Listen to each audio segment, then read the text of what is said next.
Kindergarten, before we start our reading lesson today, I owe you a picture of an actual table saw. So let me see if I can do that now. Did you see it? That thing is amazing. Remember, Kindergarten, anytime tools are involved, you should always have your grown-up with you. Don't ever try to use a tool by yourself. Make sure you have a grown-up with you, and make sure you have permission from that grown-up to use that tool.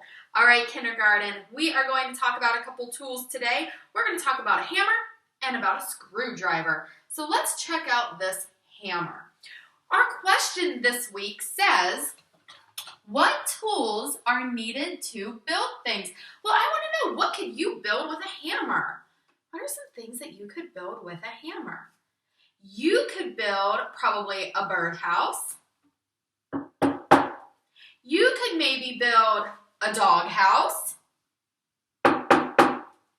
Maybe you could even build a table. Kindergarten, those are all different things that you could build using a hammer. Let's check out a screwdriver. Now, I have a few different screwdrivers here in front of me. I have this teeny tiny screwdriver. Look how little this thing is. Now, Kindergarten, usually screwdrivers that are this little are used to fix screws in glasses. Actually, I have a screwdriver even smaller than this one to fix the screws in my glasses. I know, look how tiny that thing is. I know that my dad, Mr. Stahler, he likes to carry a little screwdriver like this around in his shirt pocket so that in case anyone ever needs a screwdriver, he can pull it out and be like, here you go. He's really handy like that. Kindergarten, there is a regular size screwdriver. I would say this is medium size. Most of the time, if you need a screwdriver, it's going to be medium size, just like this. In Kindergarten, I found in Mr. Jake's toolbox this screwdriver. Whoa, this is probably one of the biggest screwdrivers I've ever seen. Kindergarten, there are two different types of screwdrivers. There is a Phillips head screwdriver. That is when you use it for screws that look like they have an X or a cross in the middle. And there's also flathead screwdrivers. That's where there's just one slit in the screw. You could also use a flathead screwdriver in a Phillips head screw if you needed to. But the Phillips head, or the X-shaped one, the cross-shaped one, would probably work better. So Kindergarten, right now, let's look at those pictures we have and let's see if we can match up our pictures with the word hammer and screwdriver. So Kindergarten, on this big board, can you find the picture of the hammer? It'll look a little something like this. There it is, right there, Kindergarten. There is the picture of the hammer. So a hammer has this flat side. That's where you pound the nail in. And it also has this side. It almost looks like a fork. Do you know what this side is for?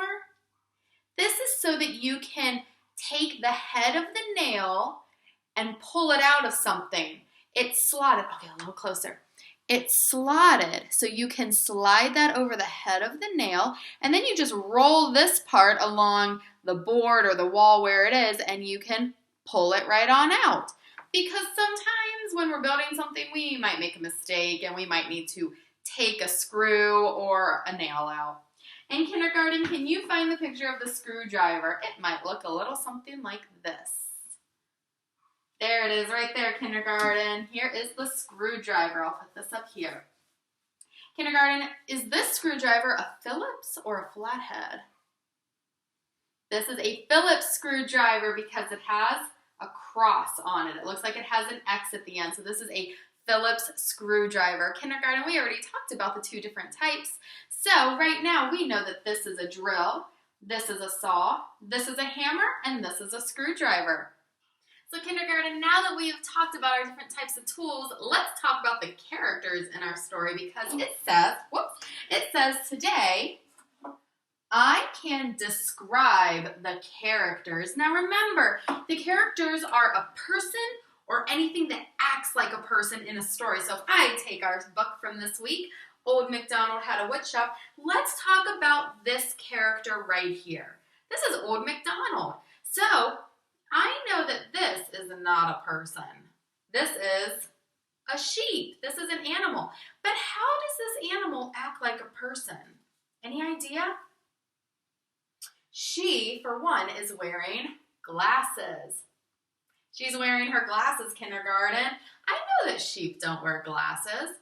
I don't know if a sheep ever needs glasses. I don't know if a sheep has poor eyesight or not. Wow, that's a conversation for a whole different day, kindergarten. But I know that sheep don't wear glasses, so that's something a human usually does. What else is this sheep doing? She's using a saw. Do sheep use saws? Nope, sheep don't use saws because they don't build anything. So that's another way that she's acting like a human. And I can see a couple more ways. Do you see anything? She's wearing an apron.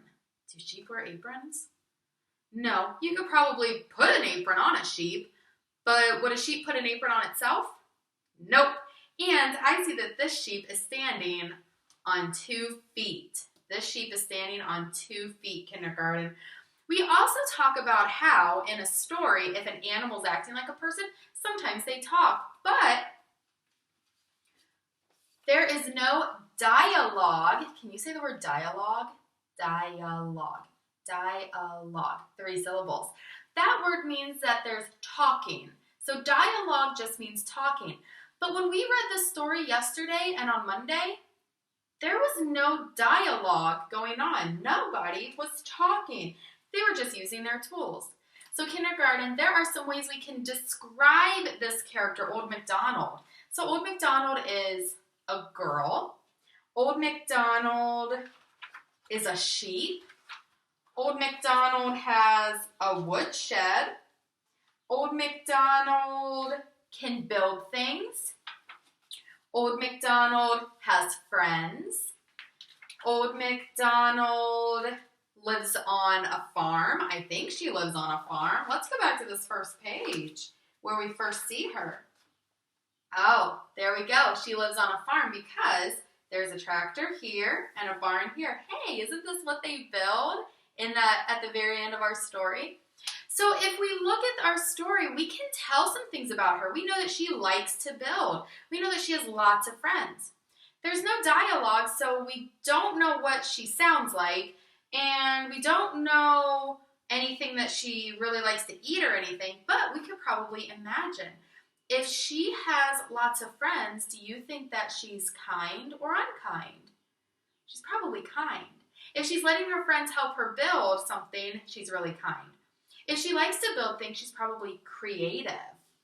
Let's see. If she likes to build things, she's probably very careful or cautious, kindergarten.